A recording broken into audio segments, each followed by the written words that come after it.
આમોદમાં ભર બપોરે જાહેરમાં તીક્ષ્ણ હથિયારના ઘા ઝીકી યુવાનની હત્યા કરતા ચકચાર।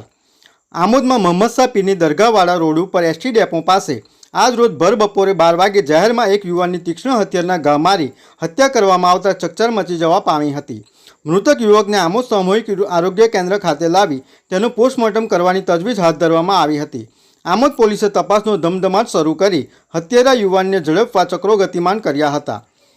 આમોદ પોલીસ સૂત્રોના જણાવ્યા મુજબ મહેબૂબભાઈ ઉર્ફે લાલાભાઈ મોહમ્મદભાઈ મહેડાને આરોપીના પોતાના મોટાભાઈ સરફરાજ નાઓનું મરણ જનારના કુટુંબના અયુબભાઈની પત્ની સાથે પ્રેમ સંબંધ હતો, જે બાબતે મરણ જનારના કુટુંબમાં ખબર પડી હતી અને તેઓ બધા સગાવાલા થતા હોય સમાધાન થયું હતું, પરંતુ ત્યારબાદ તેઓ એકબીજાને બોલાવતા નહોતા, જે બાબતની રીસ રાખી મરણ જનારને કોઈ તીક્ષ્ણ હથિયાર વડે ગળાના બંને ભાગે તથા હાથના ભાગે તથા પેટના ડાબા ભાગે ઘા મારી ગંભીર ઇજાઓ પહોંચાડી મોત નિપજાવી ભાગી ગયો હતો।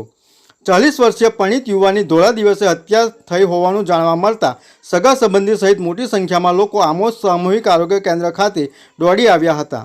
આમોદ પોલીસે ઘટના સ્થળે પહોંચી પંચનામું સહિતની કામગીરી કરી તપાસનો ધમધમાટ શરૂ કરી દીધો હતો અને હત્યારા સાહિલભાઈ રણજીતભાઈ ચૌહાણને ઝડપવાના ચક્રો ગતિમાન કર્યા હતા।